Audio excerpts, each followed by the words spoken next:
अनि इलेक्सन भयो, इलेक्सनबाट नयाँ सरकार आयो, आउन साथै सबै कुराहरू ठिकठाक हुन्छ त। गभर्मेन्टले त एक्जिक्युटिभ डिसिजन्सहरू गर्छ, त्यसबाट केही सुधारहरू हुन्छ, डेफिनेटली हुन्छ। तर हाम्रो प्रब्लमहरू यति कम्प्लेक्स छ, यति कम्प्लिकेटेड छ, कतिपय कुरा यति स्ट्रक्चरल छ, यो सानसानो कार्यकारी डिसिजन्समा त हामी सोचेको जस्तो सुधारहरू हुँदैन। नमस्ते, धेरै दिनपछि एउटा भिडियो लिएर आएको छु।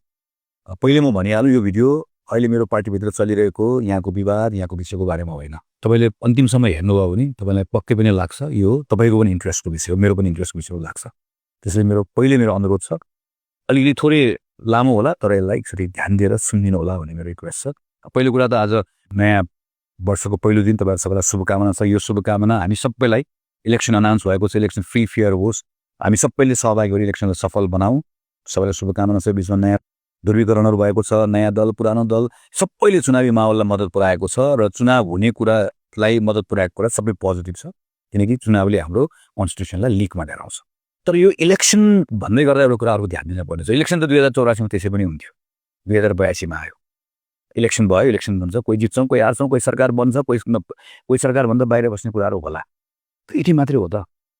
सेप्टेम्बर 8 र सेप्टेम्बर 9 को जुन मुभमेन्ट भयो, यसमा हाम्रो आफू पनि विचार दृष्टिकोणहरू होला, यसलाई विभिन्न कोणबाट हेर्न सकेला। त एउटा कुरा त हामी कसैले डिनाइ गर्न मिल्दैन, करप्सन एकदमै धेरै भयो, नातावाद कृपावाद, त्यसपछि गएर यो पार्टीहरू हाबी भएर हाम्रो सबै संस्थाहरू पङ्गु भयो, सुशासन बर्बाद भयो, कहीँ कतै पनि ठिकठाक देखेन, सिस्टमले फङ्सन गरेन, त्यस विरुद्धको ठुलो आक्रोश हुने त। अनि इलेक्सन भयो, इलेक्सनबाट नयाँ सरकार आयो, आउन साथै सबै कुराहरू ठिकठाक हुन्छ त। गभर्मेन्टले त एक्जिक्युटिभ डिसिजन्सहरू गर्छ, त्यसबाट केही सुधारहरू हुन्छ, डेफिनेटली हुन्छ। तर हाम्रो प्रब्लमहरू यति कम्प्लेक्स छ, यति कम्प्लिकेटेड छ, कतिपय कुरा यति स्ट्रक्चरल छ, यो सानसानो कार्यकारी डिसिजन्समा त हामी सोचेको जस्तो सुधारहरू हुँदैन। उदाहरणको लागि अहिलेको समानुपातिक सूचीलाई लिन सकिन्छ। हामी पुरानो दलहरूलाई त आरोपै छ कि हामीले यो समानुपातिक प्रणालीको धज्जी उडाएका छौँ, होइन। पार्टीको लिस्टमा आफ्नो मान्छे राख्ने, खल्तीबाट लिस्ट निकाल्ने गर्दै आएको, यो पटक पनि धेरै सुधारहरू भएन, एउटा भयो। नयाँ पार्टीको पनि हाल त त्यही देखियो नि त, जताततै रोहावासी छ, सेलिब्रिटी बनायो, आफ्नो मान्छे बनायो, आफ्नो जिल्लाको मान्छे बनायो, खल्तीबाट साटासाट गरेर बनायो, यस्तै कुराहरू छ। म स्पेसिफिक केस बाई केसमा गएँ, तर आखिर यो पुरानोले गल्ती गर्यो, त्यसैले चाहिँ नयाँ अनुसार सुधार हुन्छ भन्ने कुरा होइन रहेछ नि त। सबै ठाउँमा, सबै केसमा त्यो पनि होइन रहेछ। यस्तो किन भएको भने हामीले कन्स्टिट्युसन बनाउँदै गर्दाखेरि यो पार्टीको पिआर लिस्टको कन्सेप्ट किन राखेको भने प्रत्यक्ष निर्वाचन प्रणालीबाट जुन पार्लियामेन्ट बन्छ, त्यो पार्लियामेन्टमा नेपालको जनसङ्ख्याको जुन रियालिटी छ, त्यो रियालिटी त्यहाँ चाहिँ एक्सप्रेस भएन। जस्तो थुप्रै समुदायको प्रतिनिधित्व भएन, त्यसैले समुदायको प्रतिनिधित्व गराउनु पर्यो। तर यो प्रतिनिधित्व गराउँदै गर्दाखेरि पनि पावरफुललाई गराउने होइन, उत्पीडितलाई गराउने, छुटेकोलाई गराउने, सोचेको त यही हो नि त।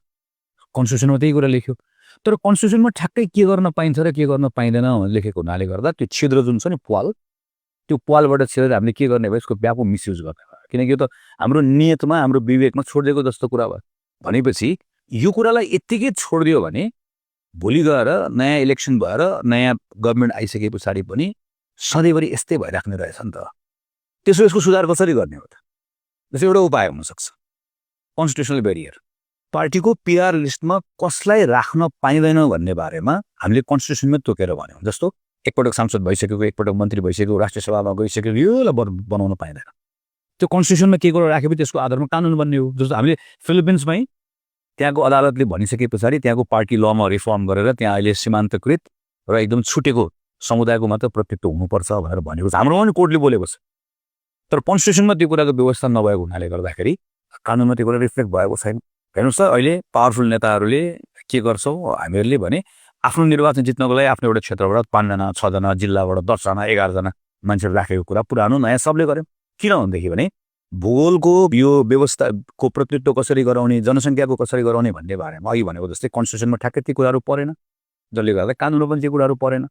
त्यसो भएदेखि भने के गर्न सकिएला कि प्रदेशको जिल्लाको प्रतिनिधित्व कसरी गराउने, वा यो समानुपातिक निर्वाचन प्रणालीबाट छानिने जुन पिआर लिस्ट बनाएको हुन्छ उनीहरूको पनि टेस्ट हुने विभिन्न तरिकाहरू छ, त्यो कुराको व्यवस्था गर्न सकिएला। अथवा रिजर्भ कन्स्टिट्युन्सीको कुरा होला, 165 निर्वाचन क्षेत्र नै छ, त्यसमध्ये केही रोटेसनको आधारमा केही कन्स्टिट्युन्सी रिजर्भ हुन्छ। त्यो रिजर्भ कन्स्टिट्युन्सीमा कसको मात्रै बिचमा प्रतिस्पर्धा हुन्छ, जुन समुदायको प्रतिनिधित्व गराउनु पर्नेछ। अल्टिमेटली बन्दै गर्दा हाम्रो पार्लियामेन्ट चाहिँ अहिलेको जस्तै समावेशी बन्छ, तर कुनै पनि ठाउँमा नेताहरूले खल्तीबाट राखेर गर्ने कुराको आँट गर्न सक्दैन। तर मैले भनेको यो कुराहरू जबसम्म हामीले संविधानमा केही कुराहरूको सुधार गर्दैनौँ, यो कुराहरूको सुधार हुँदैन। त्यसै अर्को एउटा उदाहरण दिन्छु। हाम्रो एकदम ठुलो हामीले चासोको विषय भनेको सुशासनको विषय हो। सुशासनको सन्दर्भमा अनेकौँ हाम्रा समस्याहरू छन्। खास गरिकन सुशासन प्रवर्धन गर्ने जुन हाम्रो इन्स्टिट्युसन्सहरू छ त्यसले राम्रोसँग काम गर्न सकेन भन्ने छ। जस्तो उदाहरण भनौँ न, नेपालमा करप्सनलाई कन्ट्रोल गर्नको लागि भनेर बनेको के छ? अख्तियार दुरुपयोग अनुसन्धान आयोग, अम्बुड्सम्यान, इन्भेस्टिगेटिभ र प्रोसिक्युसनको तिनटैको अधिकार एउटै संस्थालाई, त्यो पनि संवैधानिक निकायलाई भएको। बिरोले मात्रै हुन्छ जस्तो कन्स्टिट्युसनमा। मैले थाहा पाएसम्म त साउथ एसियामा नेपाल मात्रै देश हो जहाँ यति धेरै अधिकार भएको संस्था छ। त्यसो भन्दा करप्सनको त एकदम नियन्त्रण भएको हुनुपर्ने, ठुल्ठुलो काण्डहरू नभएको हुनुपर्ने, वा काण्डहरू भयो भने पनि अख्तियार दुरुपयोग अनुसन्धान आयोग यस्तो पावरफुल संस्था छ त्यसले हेरिहाल्छ भने नागरिकलाई विश्वास भएको हुनुपर्ने, तर किन हुँदैन? किन प्रत्येक पटक आन्दोलन हुँदै गर्दा यही पटक सेप्टेम्बर 8-9 पनि सबभन्दा ठुलो विषय करप्सनको विषय किन भयो? किन जसले पनि आएर भाषण गर्दै गर्दाखेरि म आएपछि फाइल खोल्छु, म यो काण्डहरू यो गर्छु त्यो गर्छु भनेर भन्नुपर्ने कुरा किन आउँछ? जब यो फाइल खोल्नको लागि त हामीले सबभन्दा पावरफुल संस्थै बनाएर राखेका छौँ। किन हुन्छ भने यसको नियुक्ति गर्ने कसले गर्छ? हाम्रो संविधानबाट संवैधानिक परिषदको व्यवस्था छ। संवैधानिक परिषदमा को हुन्छ? प्राइम मिनिस्टर हुन्छ, चिफ जस्टिस हुन्छ, विपक्षी दलको नेता हुन्छ, सभामुख हुन्छ, राष्ट्रिय सभाको अध्यक्ष हुन्छ, उपसभामुख हुन्छ। यो हामीले संविधान बनाउने बेलामा किन बनाएको भने यो गभर्मेन्टमा बस्ने मान्छेको मात्र दादागिरी नहोस्, गभर्मेन्टमा बस्ने मान्छेले अख्तियारको दुरुपयोग गर्छ उहीमाथि छानबिन गर्नुपर्ने भएकोले एक्लैलाई बनाउनु दियो भने उसले आफ्नो मान्छे बनाउँछ भनेर राखेको। तर व्यवहारमा के हो? जो मान्छे बसेको मान्छेको बिचमा भागवण्डा भयो, हुँदा न्यायालयको बिचमा भागवण्डा हुन थाल्यो। अब भोलि के हुन्छ? ल यही अख्तियार दुरुपयोग अनुसन्धान आयोगको एउटा इक्जाम्पल लिएर हेरौँ। नेक्स्ट इयर यो वर्ष चुनाव भयो, अर्को वर्ष अख्तियार दुरुपयोग अनुसन्धान आयोग सबै पदहरू खाली हुन्छ। त्यो खाली पछि नियुक्ति हुन्छ। अनि नियुक्ति हुँदै गर्दा संवैधानिक परिषद यही हो, तरिका यही हो। नयाँ भए पनि पुरानो भए पनि फेरि के हुन्छ? फेरि भागवण्डा हुन्छ। अनि भागवण्डा गर्दै गर्दा कस्तो मान्छे ल्याइन्छ? जो मान्छेले अरू कसैले अख्तियार दुरुपयोग गर्यो भने चाहिँ छानबिन गर्छ, तर जसले नियुक्त गरेको त्यसले छानबिन गर्दैन। यो चाहिँ पहिले ग्यारेन्टी गरेर त्यो मान्छेले ल्याएको हुन्छ। त्यसो भएदेखि के गर्ने होला त?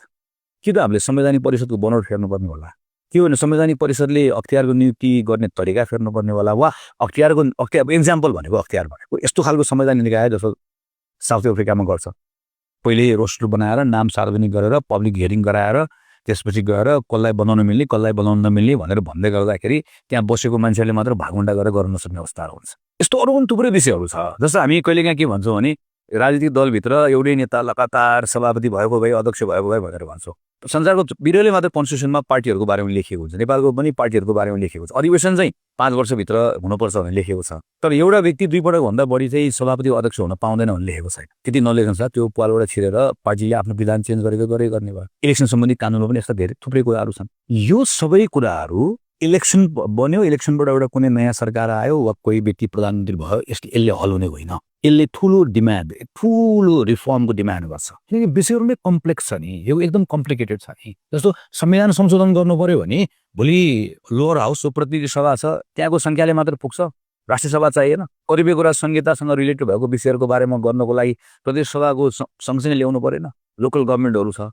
यो सबैको बिचमा एउटा समझदारी कायम गर्नु परेन। त्यसैले अहिले हामी खालि चुनाव भनेर भन्यो, अनि यो जित्ने, यो हार्ने, यो प्रधानमन्त्री बन्ने, यो नबन्ने भनेर मात्र भन्यो भने चुनाव हुन्छ, नयाँ पार्लिमेन्ट आउँछ, अनि गभर्मेन्ट हुन्छ, त्यसपछि हाम्रो एक्सपेक्टेसन्सहरू टन्न हुन्छ। अनि अलि पछाडि के भन्ने अवस्था आउँछ भने अहिले जसरी सुशीला कार्कीजीको नेतृत्वमा सरकार हुँदै गर्दाखेरि हामीले कतिपय रिफर्मको कुराहरू गर्दाखेरि इन्टेन्सन हुँदै गर्दाखेरि पनि संविधानले दिँदैन, कानुनले दिँदैन भनेर भनेको जस्तै भोलि पनि त्यस्तै खालको स्थितिहरू आउँछ। त्यसपछि के गर्ने हो त? मैले खालि यो गन्थन गर्न मात्रै कुरा गरेको होइन, उपाय छ, तरिका छ। यो जेएनयू मुभमेन्ट पछाडि मैले व्यक्तिगत रूपमा भेटेको 1-to-1 समूहमा भेटेको यो जेएनयू मुभमेन्टमा काम गरेको साथीहरूसँग यो कुरा राखेको छु।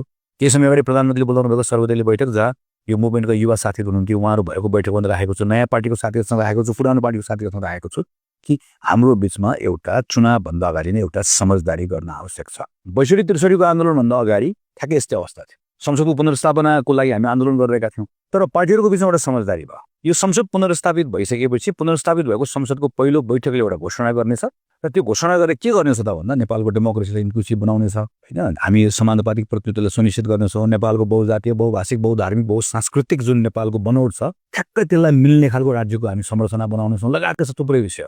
यो एग्रिमेन्ट कसले गरायो दलहरूको बिचमा? यो एग्रिमेन्ट त्यो बेलाको नागरिक आन्दोलनले गर्यो। थुप्रै नागरिक नेताहरू हुनुहुन्थ्यो, नागरिक अगुवाहरू हुनुहुन्थ्यो।